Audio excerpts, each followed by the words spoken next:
Hi, I'm the host of the STO Smokers Lounge. I'm here to tell you about Anchor, the perfect app that you can use right now to start your own podcast network.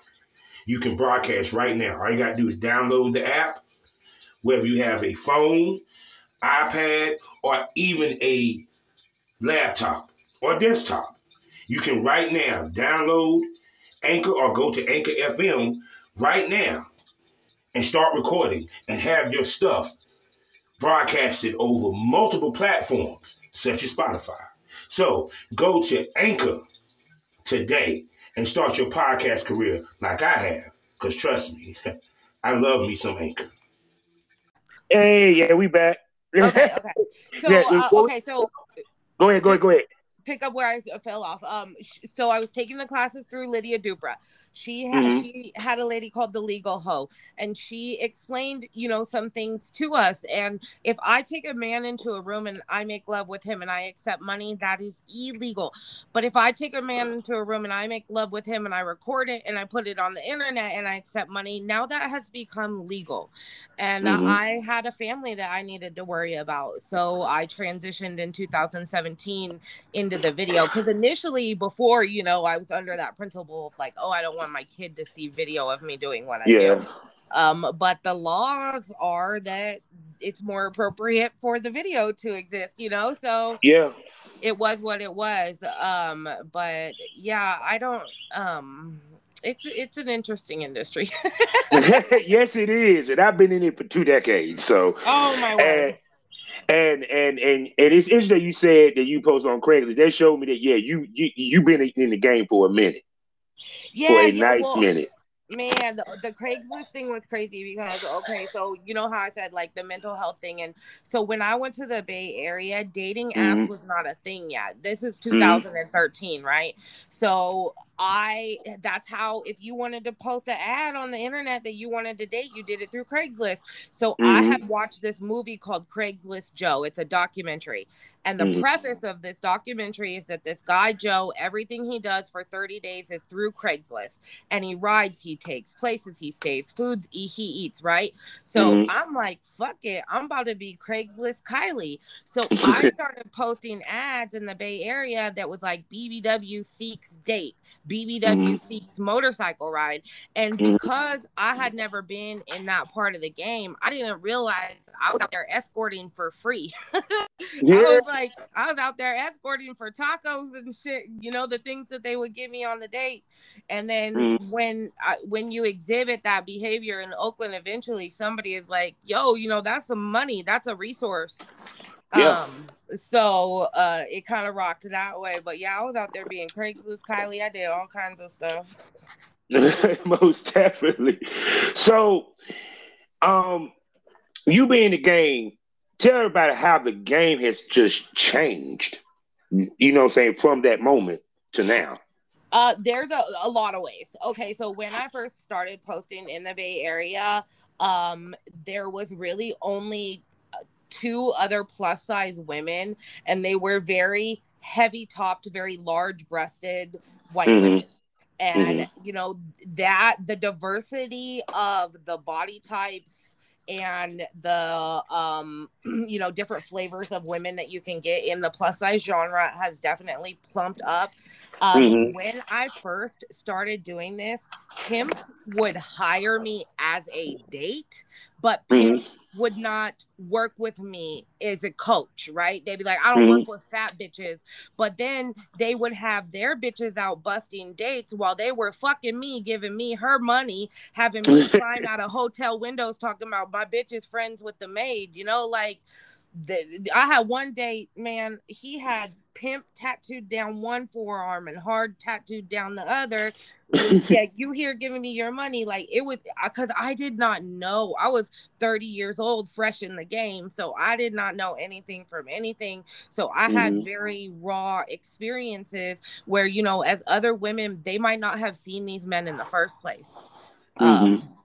So yeah, it has changed. Also, kind of like the inception that a lot of these people get into these things because they had bad childhoods. I feel like there is more sensitivity towards the males and looking like what the process of recovery for them is and how they got into this, and not so much looking at them as just straight ass predators. I think that has changed. And then also, I didn't learn this until recently, and I think the term that my girlfriend told me is called direct marketing. But the inception of the internet has kind of killed and then resurged pimping. And the way that I feel that is that there are women who are very smart women, such as Lydia Dupra, Jenna Shea is one of them, that are out here offering coaching to other women. So you don't have the necessity to give all of your money to a man anymore for him to teach you things, for him to take care of you. You could Zelle another hoe $200 and she could give you the game, and you just take care of yourself. And I think that was very big, because like even when I first started this, I had to find a dude for a little while, and I was breaking him off like the most I could do was 50%. You make sure I get to my date safe, you give me a little game, I'll give you 50% of whatever the date was, I keep the rest. So that's you know, because there's guys out there who will hit you up and be like, I won't, you know, date you, but do you need security? So, you know, those things, but those are just some of the aspects that I feel have really changed. Also, I think that it before it used to be something that I always had to do in secret. I always had to do in private. Now, you know, being an Instagram hoe is kind of like a popular thing. Like it's coveted. It's coveted. So like, you know, now people are like, oh God, you're Instagram famous. And they don't really understand that means honestly you being a whore. Like I'm just a whore that makes you Instagram. Thank you for saying that. Because I've been saying that the whole time. But go ahead. Yeah. Like, my marketing skills, and that's the disconnect there, is that they look at these women and they disregard them as, you know, dumb women or women who have to resort to using their body as a last ditch effort. No, this is a highly educated business person whose marketing is so good that you think she's famous, but she really selling pussy. See, also what girls don't understand is that when you become a porn star, it kind of also gives you a little bit more oomph with your clientele, because now it's not I'm just seeing a regular girl. No, I'm seeing a porn star. Yeah, and that's what I was talking about with the insurgence and the like rise and fall of the internet thing. Because okay, the internet was really hot and popping. We had first it was Redbook that went down. Then we had Backpage. Then they took that down. The inception of the law FOSTA SESTA changed the face of the internet. So then girls who could no longer market themselves through the internet had to return to pimping and return to street walking, right? So when that happened, it was important that you started marketing yourself on the internet in that regard through social media. Because if you didn't do that, you went back to the primary venue being street walking. Don't nobody want to do that? No. And actually, if you want to be honest, really, you might well say OnlyFans became the new Backpage. Honestly. Yeah, yes and no. Okay. It is this is my concern with that, is it is common that websites use sex workers in order to grow themselves, and once the platform is grown, they take the sex workers out. We're done with you, and they kick us off, right? And I think that we are in the budding of that happening with OnlyFans. I like I said, I follow there is a like an educational base called Why Not. It's a conglomerate of cam companies who offer business and educational information to people in the industry. Sarah J is very involved with it. I met her at ABM. I know Sarah J. How I got linked up with it. On Why Not, they were talking about that OnlyFans has received some sort of business deal, and if they accept this business deal, that they would have to get rid of the sex workers. And that's they already accepted it. They already accepted it. Yeah, like that's kind of what all websites do. For example, if we looked at Instagram, recently they took the like button and they replaced that with a shopping cart. That was intentional. We're Yeah. already programmed to click there. So we click there now, that's a shopping cart. When Mm-hmm. they start offering those items in that shopping cart, those companies say, hey, we'll work with you, but in order for us to work with you, you need to do certain things. And one of those things is always get rid of sex workers. And that's why they're going so hard on that community and trying to force them out right now, because they are generating more revenue from that shopping cart. Sex workers are generating the revenue directly to themselves. Instagram isn't really making money off of us. So, but that's I really study this industry deep. Like I'm not just here to be a pretty face. I personally, I understand that there is a genre for everybody, but I personally, I'm getting a little older. I want to be more on the coaching side of things. I want to be on the more developing side, advocacy side. So I really try to stay informed. Yeah, because I just actually, it's funny. I just did an episode that I recorded right before I talked to you, talking about OnlyFans, and like I was saying in it, people should have known this was going to happen because OnlyFans don't have a 2257 statement nowhere on the site. That's first and foremost.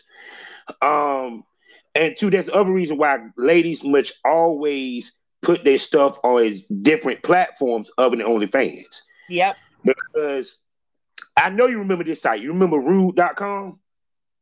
I didn't use that particular one.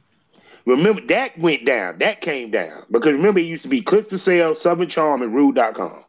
Okay, so this is what I know about the websites. I know as soon as I log on it and I see 5 or 6 government symbols at the top, it's over. They be putting like, that's how I know the site went down, because you'll log on and all of a sudden you'll see like FBI, all kind of shit all at the top.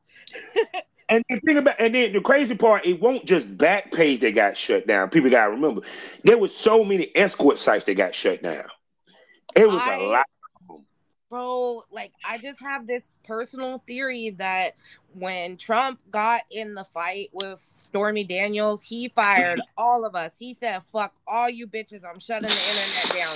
And I understand that the base movement for that was child trafficking, and a lot of things were happening in America where families were pushing to shut those websites down. But when you sitting back and you looking at the whole thing, it's like, bitch, you got in a fight with the president and he fired all of us. So basically, like, fuck you hoes. Fuck all you hoes. Fuck you hoes. Foster out. But see, what's crazy is, like in Manhattan, they're test running decriminalization. Right.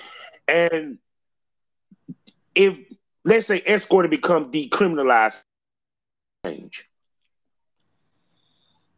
I don't know. I really do. I don't know. Because I guess similar to the way that the weed industry has changed, in that the people who really love it and put a lot of heart into it and do the right thing are going to get flushed out by legislation and fees and regulations, and the people who are willing to grow it into some sort of corporate industry are going to make it like the massage industry, like the massage parlor Yeah. Oh yeah, I smell government brothels. Yeah. Females got to register as government hoes. Yep, government hoes. So what kind of content do you put out? Okay, so when I was speaking about, coaches that I use for development, I'm still looking for my niche. Amberly Rothfield is who I use primarily for, those types of concepts to teach me. And the niches that a lot of the times the niches in plus size communities are self-deprecating, and I'm not into that. I don't want to fart on camera. Sarah J taught me that I have the capability to pick the content I want. I don't have to do what they tell me to. So, I don't want to fart on camera. I don't want to oink and act like I'm a pig. I don't want to, crushing is not really my thing. Because when you see me in person, people are always like, you're not as big as you look on the internet. Like, yeah, I know. So basically, I saw your profile picture, I was like, where's she BBW at? You know what I'm saying? Yeah, well, and then like woman. I lost 80 pounds this year because I was allergic to weed, so I'm having a little bit of body dysmorphia. Because I've always been a plus size woman and I identify as plus, but like I could not go buy plus size clothes right now. I wear an extra large. So yes. So what, anyways, focusing on my content, I do solo masturbation clips. I do boy girl when I can find boys. It's very hard to get boys to actually follow through. I am working on my deep throat oral. I have some pieces coming out. I've been working with someone off Twitter named the supersized BBW Hunter. We've been meeting up in the day. So I don't know, just mostly solo and boy girl, mostly homemade.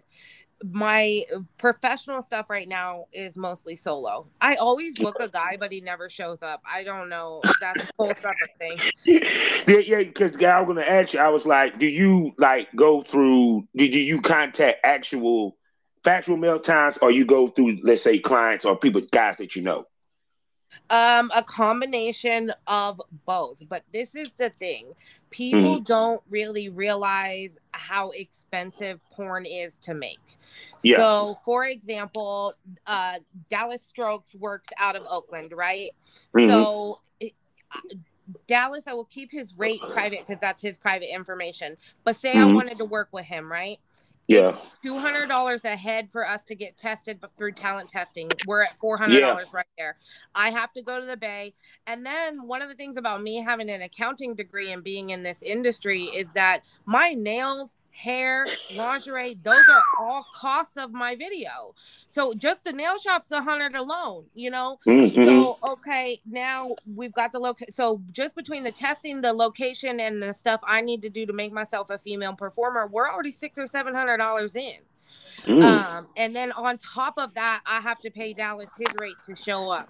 So I love working with professional male talent, but am I cracking $1,000 off a video right away? No, hell no. You know, the tubes, I got 1.5 million views on Pornhub last year, and that equated to $700. I know. Pictures on the internet where people are like, oh, I posted one video on Pornhub and I got $20,000. No, that's fake. That's all fake. And you know, the people, the producers that I won't say worked with, because what I find is that producers contact me to flirt with me, to tell me that they like my content, to want to be my friend, but never hire me. It's a really insulting process because they feel like tricks. They feel like clients. It's like, you want to be friendly with me. You want me to talk to you about the industry. You want me to talk to you about my content, but you're not actually paying me any money or hiring me. And then I see all these other girls on your site who you're paying. That's fucking insulting, yo. We're not friends. Like, so do you do content trade? I try to sometimes, but you know, just like I said, with the breakdown, like what I found is that just for me to make a video, I'm looking at least $400 or $500. Yeah. So no, I don't want to offer content me saying, and they're thinking that they're offering me something. No, you're asking for me to pay $500 to fuck you and then put it on the internet and sell it and see if it makes money afterwards. That's what you're really asking. And I don't want to do that. Like, you know, so no, not really. It's not lucrative. You know, what I've found now that I've been in the industry is that if you are doing content trade, you need to be doing content trade at Erotica. You need to be doing content trade at AVN. Correct. Where everybody is already there, already tested, already set up to shoot. That's the other problem that I had, is that these content people are stealthing. They are, and for anyone who's not familiar with that concept, what that means is that when you take the condom off without the knowledge of the other person. Whoa. And, yeah, in in European countries, it is it's considered a legal offense. If you do this to somebody, it's considered a form of rape in Great Britain, right? But in America, it's not like that. So what I have found is that a lot of times in the times when I've said, you know, not with everybody, and if you see me working with somebody on the internet, I don't want you to think, you know, that I had a bad experience with them. But what I have found with the content creators is that they take the condom off during the videos, and then they be like, oh, well, it's okay because we're going to work together in the future, or, you know, some sort of excuse. God damn, what content creator did you run into? God damn. It's happened twice. It's happened twice with like people who I met through, you know, Twitter, who were considered other reputable. You know, I've seen other girls in the industry that they've worked with. And then it was like, you know, like I felt very like taken of it. Like if this was a client, I would have been fucking pissed. Like, yeah. But that's what I think for them, it's like content, people who are asking for content trades usually are super fans who have built a social media base, who are trying to get to established female performers, and then once they are with them, they are taking off the condom and having sex with you. And that is, I've had the process happen more than once. So if it was a one time, I would be like, okay, yeah, no. But just from my experience, the timeline that I just gave, it's super fan wants to fuck performer and then fucks you raw without your consent. That's not cool. Yeah, that's what I feel the content trade process is. And there are other, you know, established male performers, but like the established, for example, when I talked, you know, with Slink about performing with him, he has a rate. Dallas Strokes has a rate. The men who are out here who are really performing are going to tell you the rates. The ones who are not telling you the rates, super fans who want to fuck. Well, damn. Wait, I hit you up because you would think I was a super fan if I hit you up for content, and I'm serious about my business. Yeah. Yeah. No, because seriously, even with me, I cover travel, I cover hotel. This is when I was doing it. And you shot more than 1 or 2 scenes. We shot for a whole fucking weekend. You girls left with 15 scenes. See, and if that's a professional conversation. Those are the touch points that I want to be hearing, but that's not how these gentlemen are contacting you. They're like, well, when are you available? You're a stranger messaging me off Twitter. I'm not going to pull out my date book and tell you every single day I'm available. That's crazy. Like, just bullshit and fuckery. How should a man who is looking to shoot with you, content or whatever, how should they approach you?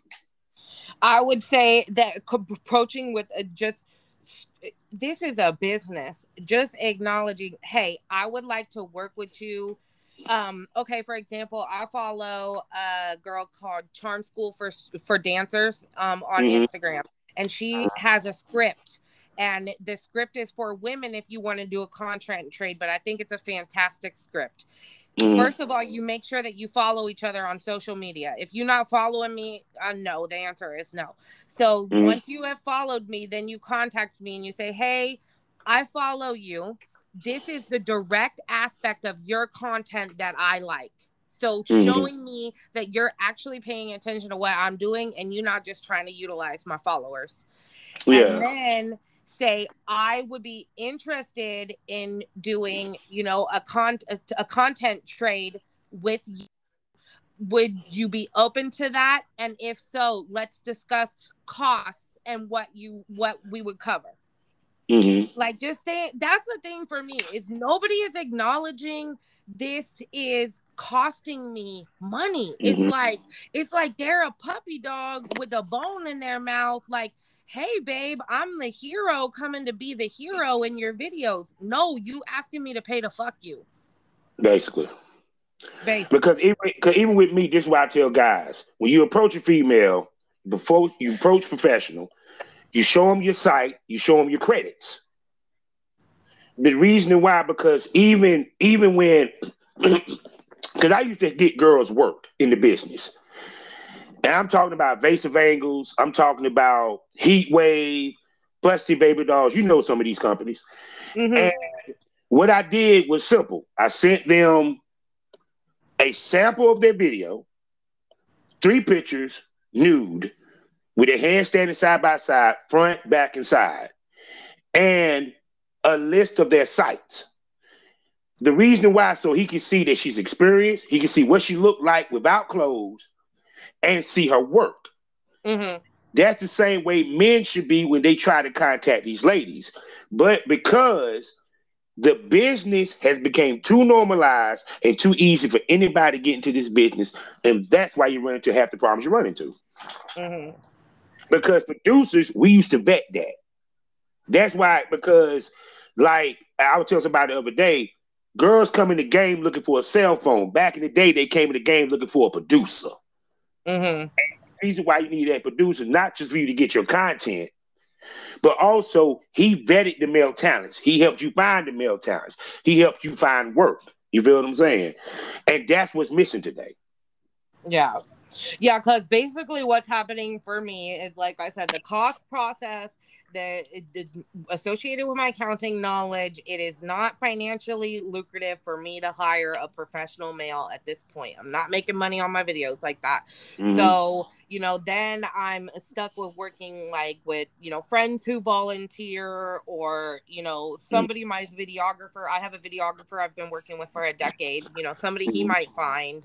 And I think that men, they want to have the conversation that they are going to be a porn star. They want to have that role play in their mind, but when it comes down to really performing on camera, they don't show up. So then I spent $1,000 on a For shoot nothing. that I am shooting solos at. Don't feel bad because us men go through it too. You trust me, I done lost so much money from plane tickets, bus tickets, hotels, because people didn't want to show up and flake. Yeah. And it's kind of sad. And it also taps into you mentally. Okay, it makes you say, is something wrong with me or something? Right. Right. You know what I'm saying? And people don't take that into account. Well, I sometimes do feel that way, but I try not to feel that way, because the reality is that nobody got into this because life was going fantastic. Yeah. Everybody who is in this industry is here because somewhere along the line something was broken, and you have to understand that and accept that and use grace for that, even though I'm terribly inconvenienced. I get really pissed off. But was I working with somebody who had a full toolbox in the first place? No, I wasn't. No. Oh, you would have loved me. That's the thing that in this industry, North Carolina, be like, I got to come back. You would have left with about 15 scenes. Would have made some money. Would have made probably a good grand or two out you out this motherfucker. I'm telling you. But see, that way it goes to, like I tell females, you have to vet these guys. You just can't go up because they got a website. Because sometimes, because they got a website, because what a lot of girls don't understand is a lot of these girls pick men because they want to fuck them. Right. It ain't got nothing to do with his background. It got nothing to do with what he brings to the table. They're more concerned about what's in his pants. And that's how a lot of these male talents get these content shoots. Now, with you, I like the fact that you pay male talents. You don't see a lot of girls doing that. Well, I mean, the thing is that everybody who's here is here for money. Like, we fucking know that. You know that. That's what, so like to contact a man in this industry and think that the worth for him is free pussy, that's not really what's going on. They're past that, Yeah. That's not the draw for them. And then honestly, part of it is, if you really smart to the game, there are some dudes who I might like, and they might end up getting the pussy for free the second time. You're gonna have to cash out that first one, just to show me honor for my process, how you found me, because like things start to feel real, unwelcome, real, like I don't like to use this word, but if you didn't pay your way or whatever, things feel rapey inside of me. Like I don't get off of me. No, this is not it. Like I can't push my mind. Money makes her come, people. Money makes her come. Yes. That's what I got a homeboy and we was talking. I said, even fame could only get you the pussies for free twice. God damn. I love this fucking interview. I do it. But that's the interesting part because, like, even with girls don't even take into account with us, we got to bring the equipment half the time. So we got to travel on the plane with equipment. We know how they treat the suitcases, period. We have to cover rooms. And the most disheartening thing is when you bring a girl into town and you think you're going to shoot a lot and y'all shoot maybe one scene a day. And you sitting there like, really? I spent all this money for your ass to shoot 3 scenes? So that what you just said is the missing point that I didn't have, or the breakdown that I didn't have with these content creators. They, how you were saying, like the people who offer the collabs. No, that's not what they're offering. They supply the location, then they show up with the iPhone that they're recording on. Oh my God. Yes, and I'm not the iPhone.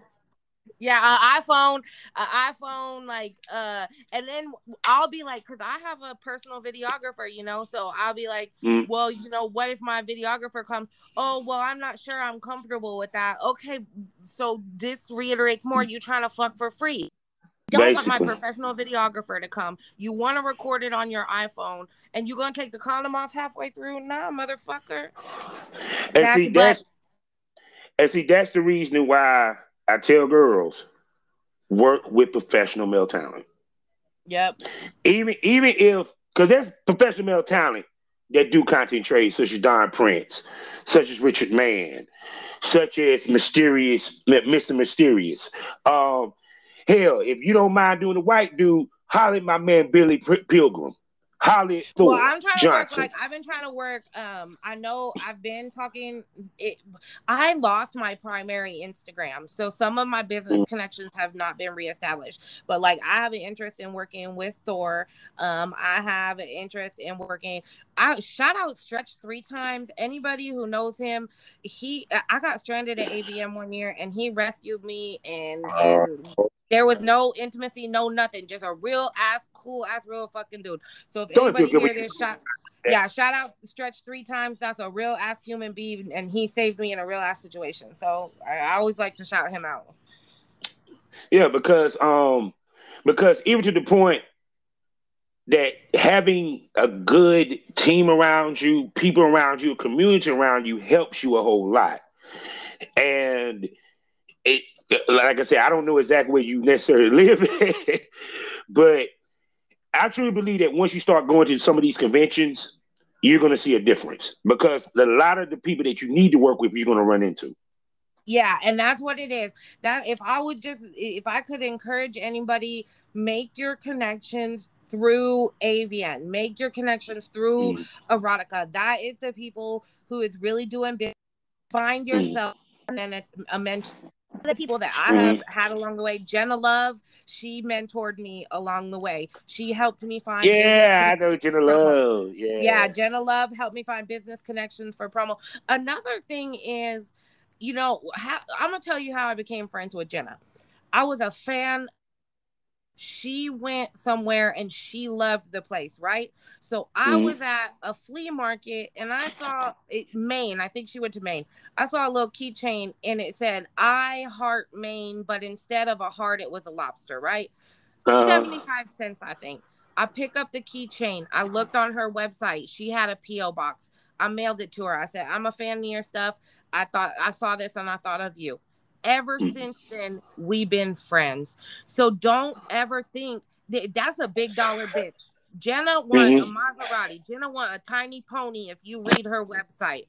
But it's about the thought. It's about showing that you think about people, because people is so worried about our image and how we look physically in this industry. They're not paying attention to our brains and our hearts. And if you reach out to these people and you say, "Hey, I see who you are as a person," you could build a business connection, a friendship connection that will last a lifetime. So would you ever do a content party? I I heard you. This is my thing. It has nothing to do with anything else. I don't think God wants me to be a porn star. So when I set big things into fruition, they do not work out for me. For example, I am supposed to be flying to Miami today to go to a content party with Girls Gone Wireless. And I had a firework blow up in my hand yesterday Ooh, making an I saw that. Instagram video. So I will not be going to Miami. And I've been planning this tour for a couple of months and I've invested a lot of money into it. So when things like this happen, I'd be like, God, is that you telling me you don't want me to make no more porn? Because things like this happen Or it all might the be time. you want you to go to Miami because some shit might happen at that content party. You just Yeah, think of that. well, or like, okay, for example, when I went to AVN for the first time, I got in a fight with my boyfriend. The company AVN kicked me out of the whole proceedings and then tried to kick me off. Yeah, they tried to kick me off the Hard Rock property. And then Hard Rock as a company was like, she's a domestic violence victim. We're not going to kick her off of the property. So they said, okay, give us back all of your passes. You're not allowed to participate or let anybody know you're with AVN. So, I respect them as a brand, but I did feel as a woman and like not an employee, but like, you freelancing with them, you helping them as a company grow.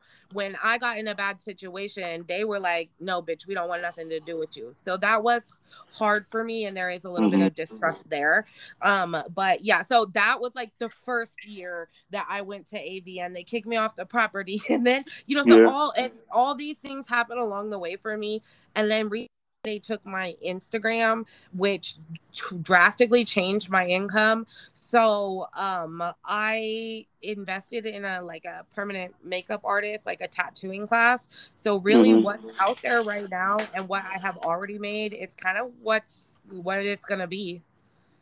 I feel you. So shoot. Now, the only I can tell you, tell any female is it's timing.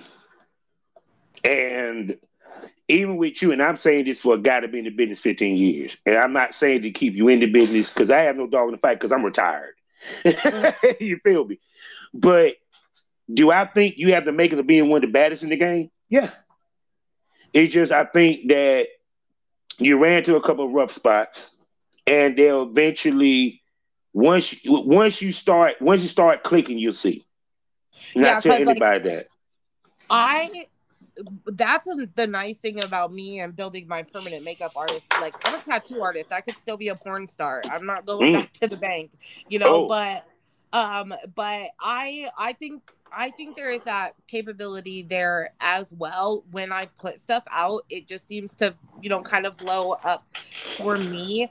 But definitely, it was like, I did this in 2017. I stopped.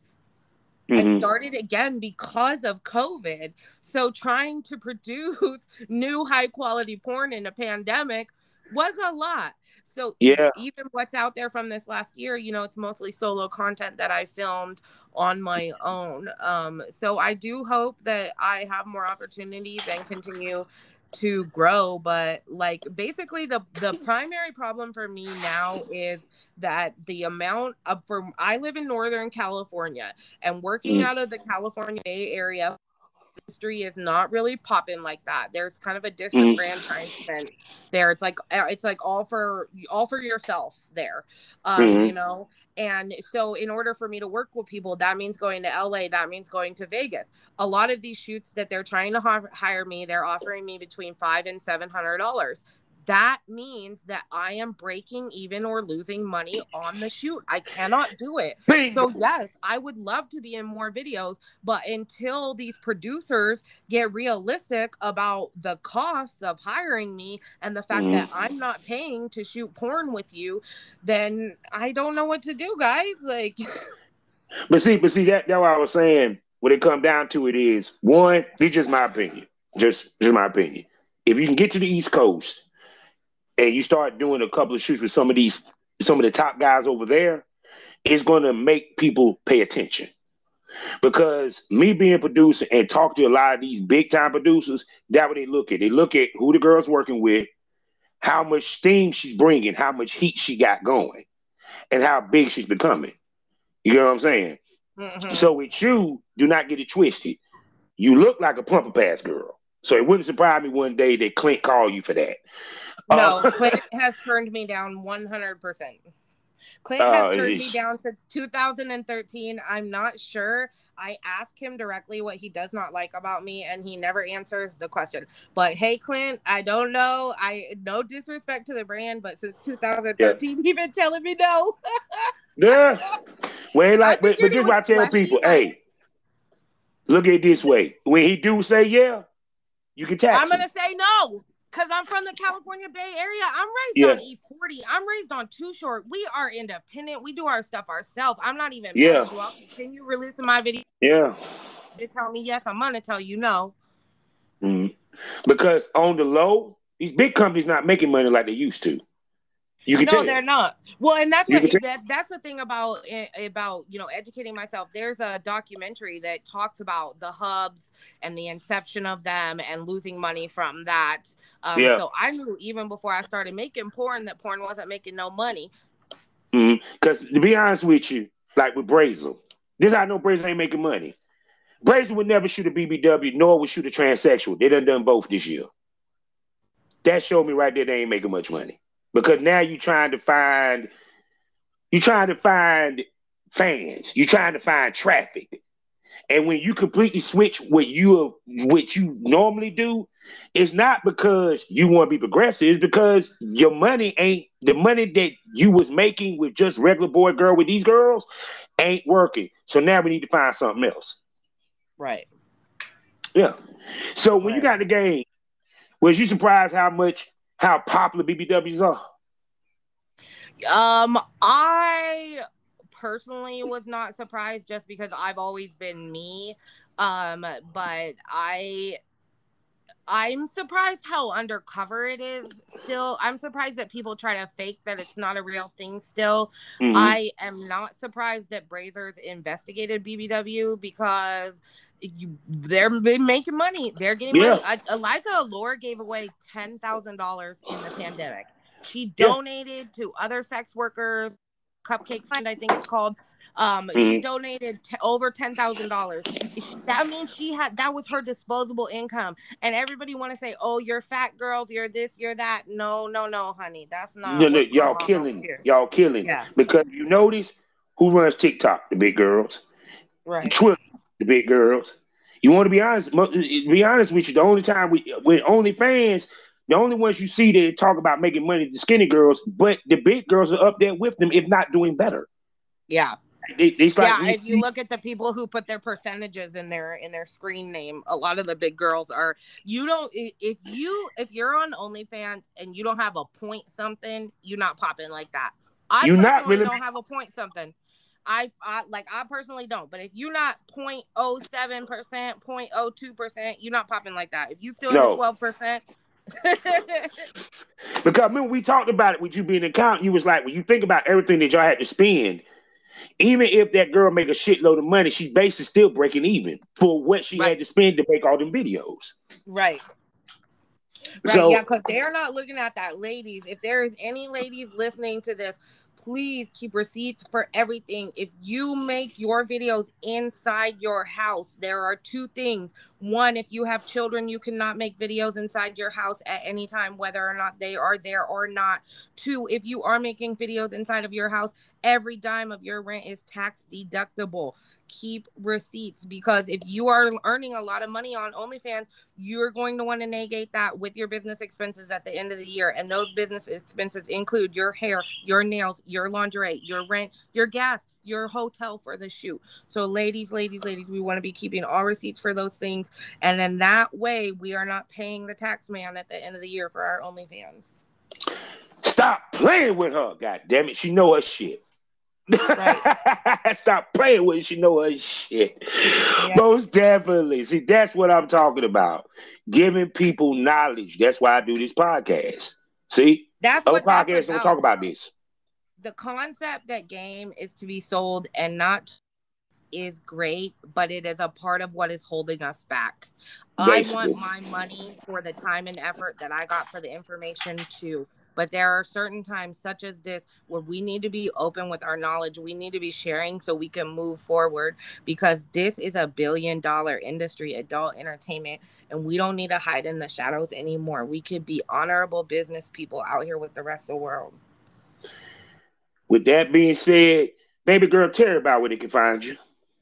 So the best way that you can find me is by just Googling my screen name. It's Kylie BBW, ITSKYLIE BBW. One more shout out. If you enjoyed this interview, there is kind of a disconnect that sex work is a service industry and we like tips. So if you feel so inclined for my entertainment today, my son has a 13th birthday coming up, and that handle, it's Kylie BBW, can also be reached at Cash App. Shoot me $5, shoot me $10. Send my son some ice cream, guys.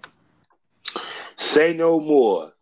Life is a learning experience. What's the point of experience? You didn't learn anything. Smoke that over. Thank you for coming by, Miss Lady. Thank you so much for having me. I appreciate it. It has been an honor and a great time. And you will be coming back, right? Yeah, I thought we're gonna work on It's Sunny, Always Sunny with Kylie being a new concept. We're gonna talk about that off air. Oh yeah. Oh yeah. Oh yeah. Oh yeah, most definitely. So people, she will be back to be a co-host for the Smokers Lounge. Watch out for Yes, that. I will be back to co-host for the Smokers Hound, and check us both out Twitter. You guys follow us on Twitter for more times that we're gonna link up and chat. Say no more. Talk to you later, man. All right. Talk to you later. Bye.